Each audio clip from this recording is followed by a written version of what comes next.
আল্লাহ রাসূল সাল্লাল্লাহু আলাইহি ওয়াসাল্লাম মক্কাতে তিনি বাইতুল মাকদাসের দিকে হয়ে নামাজ পড়তেন। কোন দিকে হয়ে? মক্কায় 13 বছর, মদিনায় 1 বছর, মোট 14 বছর তিনি বাইতুল মুকাদ্দাসের দিকে হয়ে তিনি সালাত আদায় করতেন। কিন্তু বিশ্বনবীর অন্তরে কোনো যাতনা ছিল না, কোনো কষ্ট ছিল না। এর কারণ মক্কায় যখন ছিলেন তখন মক্কার ভিতরে কাবা ঘর আছে না নাই? রাসূলুল্লাহ সাল্লাল্লাহু আলাইহি ওয়াসাল্লাম এমন ভাবে বাইতুল মুকাদ্দাসের দিকে দাঁড়াতেন যাতে আগে সামনে কাবা পড়ে, তারপরে বাইতুল মুকাদ্দাস। সুবহানাল্লাহ পড়ে। কি ইন্টেলেক্ট! বিশ্বনবী সাল্লাল্লাহু আলাইহি ওয়াসাল্লামের ইন্টেলেক্ট দেখেন, বুদ্ধিমত্তা দেখেন। কারণ কাবার চারদিকে যে কোনো জায়গায় দাঁড়িয়ে নামাজ পড়া যায়, তখনও কাবাকে কিবলা বানানো হয় নাই। সালাত করতে হবে বাইতুল মুকাদ্দাসের দিকে হয়ে। তো বিশ্বনবী সাল্লাল্লাহু আলাইহি ওয়াসাল্লাম বাইতুল মুকাদ্দাসের দিকে হয়েই পড়তেন, কিন্তু এমন ভাবে দাঁড়াতেন যাতে সামনে কাবা পড়ে। সামনে কি পড়ে? আলহামদুলিল্লাহ। বিশ্বনবী এভাবে নামাজ পড়তেন। নবুয়তের প্রথম 13 বছর তিনি এভাবেই নামাজ পড়লেন। হিজরতের আদেশ আসলো, নবী সাল্লাল্লাহু আলাইহি ওয়াসাল্লাম মক্কা থেকে মদিনায় হিজরত করলেন। মদিনায় যে বিশ্বনবী বাইতুল মুকাদ্দাসের দিকেই নামাজ পড়েন, কিন্তু একটা জিনিস নাই ওইখানে। কেউ জানে না এটা কি নাই? কি নাই? কাবা কোন শহরে? মক্কা। কাবা কোন শহরে? মদিনায়। কি নাই? কাবা যে নাই। বিশ্বনবীর অন্তরে জ্বালা আছে না নাই? 13টা বছর বিশ্বনবী সাল্লাল্লাহু আলাইহি ওয়াসাল্লাম কাবাকে সামনে রেখে, যদিও বাইতুল মুকাদ্দাসের দিকে, কাবাকে সামনে রেখে নামাজ পড়তেন। মদিনায় যখন গেলেন ওখানে তো কাবা নাই। এবার কি করবেন? বাইতুল মুকাদ্দাসের দিকে নামাজ পড়েন, কিন্তু কাবারে মিস করেন। কাবারে কি করে? মিস করে। প্রত্যেক নামাজের পরে সালাম ফিরিয়ে আকাশের দিকে তাকায়, ইস আল্লাহ তাআলা যদি আমার জন্মস্থান, আমার বাপ দাদার শিকড় যেখানে বাইতুল্লাহ, ওই কাবার দিকে যদি আমার কিবলাটা ঘুরিয়ে দিত কতই না ভালো হতো। বিশ্বনবী যে মনে মনে কষ্ট পায় এটা তো আল্লাহ জানে না? হ্যাঁ জানে?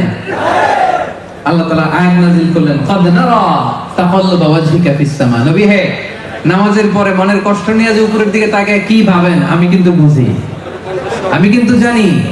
ফালানুওয়াল্লিয়ান্নাকা কিবলাতান তারদাহা। নবী হে, অচিরেই এমন দিকে আপনার চেহারা ঘুরায় আমি নামাজ পড়ার আদেশ দিব, আপনার মন খুশি হয়ে যাবে। ফাওয়াল্লি ওয়াজহাকা শাতরাল মসজিদিল হারাম। নবী হে, আজ থেকে আর বাইতুল মুকাদ্দাসের দিকে চেহারা নয়, টু দ্য ডাইরেকশন অফ কাবা, কাবার দিকে মুখ করে নামাজ পড়া শুরু করে দেন। পড়েন আল্লাহু আকবার। কিবলা চেঞ্জ। কিবলা চেঞ্জ মানে ক্ষমতাও চেঞ্জ। কিবলা চেঞ্জ মানে গদিও চেঞ্জ। কথা বোঝেন? কিবলা চেঞ্জ মানে ক্ষমতা চেঞ্জ, কিবলা চেঞ্জ মানে গদিও চেঞ্জ। এতদিন পর্যন্ত বাইতুল মুকাদ্দাসে ওই ডাইরেকশনে ছিল, ওইটা কিবলা ছিল। এখন কিবলা যেহেতু চেঞ্জ, ক্ষমতাও চেঞ্জ। এজন্য সূরা বাকারার সেন্ট্রাল থিম 286টা আয়াতের মধ্যে কেন্দ্রীয় শিক্ষা হচ্ছে চেঞ্জিং দ্য লিডারশিপ ফ্রম বনি ইসরাইল টু বনি ইসমাইল। এতদিন পর্যন্ত গোটা বিশ্বব্যাপী বনি ইসরাইলের দাপট ছিল। মুসা আলাইহিস সালামের শরিয়ত ছিল, ঈসা আলাইহিস সালামের শরিয়ত ছিল, ইহুদ এবং নাসারাদের সম্মান ছিল, নেতৃত্ব ছিল। আল্লাহ যখনই বাইতুল মুকাদ্দাস থেকে কাবার দিকে কিবলা চেঞ্জ করে দিলেন, আল্লাহ ক্ষমতার চেয়ারও চেঞ্জ করে দিলেন। আওয়াজ করে পড়ুন আল্লাহু আকবার। ক্ষমতা চলে আসলো বিশ্বনবীর হাতে। চেঞ্জিং দ্য লিডারশিপ ফ্রম বনি ইসরাইল টু বনি ইসমাইল। বনি ইসরাইল থেকে বনি ইসমাইল। বিশ্বনবী সাল্লাল্লাহু আলাইহি ওয়াসাল্লাম আল্লাহর নবী ইসমাইল আলাইহিস সালামের বংশধর। বিশ্বনবীর কাছে লিডারশিপ চলে আসলো।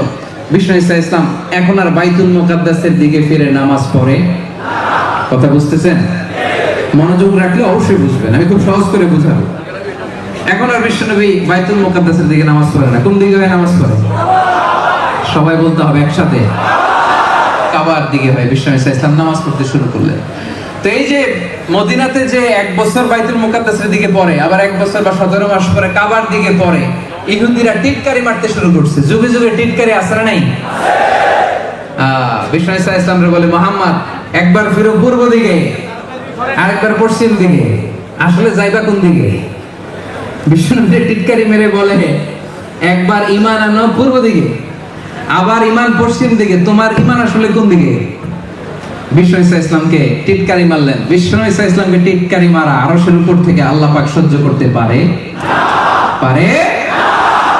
রব্বুল আলামিন সাথে সাথে আয়াত নাজিল করলেন, লাইসাল বিররা আন তুওয়াল্লু ওয়ুজুহাকুম কিবালাল মাশরিকি ওয়াল মাগরিবি ওয়ালাকিন্নাল বিররা মান আমানা বিল্লাহি ওয়াল ইয়াউমিল আখিরি ওয়াল মালাইকাতি ওয়াল কিতাবি ওয়ান নাবিয়্যিন। পড়েন সুবহানাল্লাহ।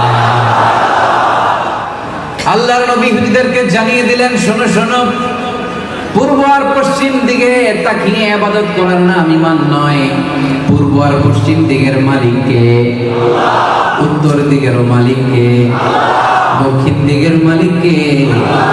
উপরের দিকের মালিক কে? নিচের দিকের মালিক কে? গোটা জগৎটাই তো তার। চিল্লায় বলেন ঠিক কিনা? লাইসাল বিররা আন তুওয়াল্লু ওয়ুজুহাকুম কিবালাল মাশরিকি ওয়াল মাগরিব। আল্লাহ তাআলা আয়াত নাযিল করলেন, বিষ্ণু বললেন পূর্ব দিকে পশ্চিম দিকে মুখ ঘোরানোর নাম ঈমান নয়। আজকে থেকে আল্লাহ তাআলা যদি বলে দক্ষিণ দিকে হয়ে নামাজ পড়বা, গোটা বিশ্বের যত মুসলমান আছে সব দক্ষিণ দিকে হয়ে নামাজ পড়বে। চিল্লায় বলেন ঠিক কিনা? কারণ আল্লাহ তাআলা যেটা আদেশ করেন ওই আদেশ মানার নাম ইবাদত, পূর্ব দিকে মুখ করার নাম ইবাদত নয়। আল্লাহ তাআলার যে নির্দেশনা, এই নির্দেশনা মানার নাম হচ্ছে ইবাদত। পশ্চিম দিকে চেহারা ঘোরানোর নাম ঈমান নয়। চিল্লায় বলেন ঠিক কিনা? এজন্য আল্লাহ তাআলা কোন জিনিস পালন করাকে ঈমান বলে, কোন কর্মসূচিতে নিজেদের নাম লেখালে মুমিন আর মুত্তাকি হওয়া যায় সেটার একটা বর্ণনা সূরাতুল বাকারার 177 নম্বর আয়াতের মধ্যে বিস্তারিত দিয়ে দিলেন। পড়েন আল্লাহু আকবার।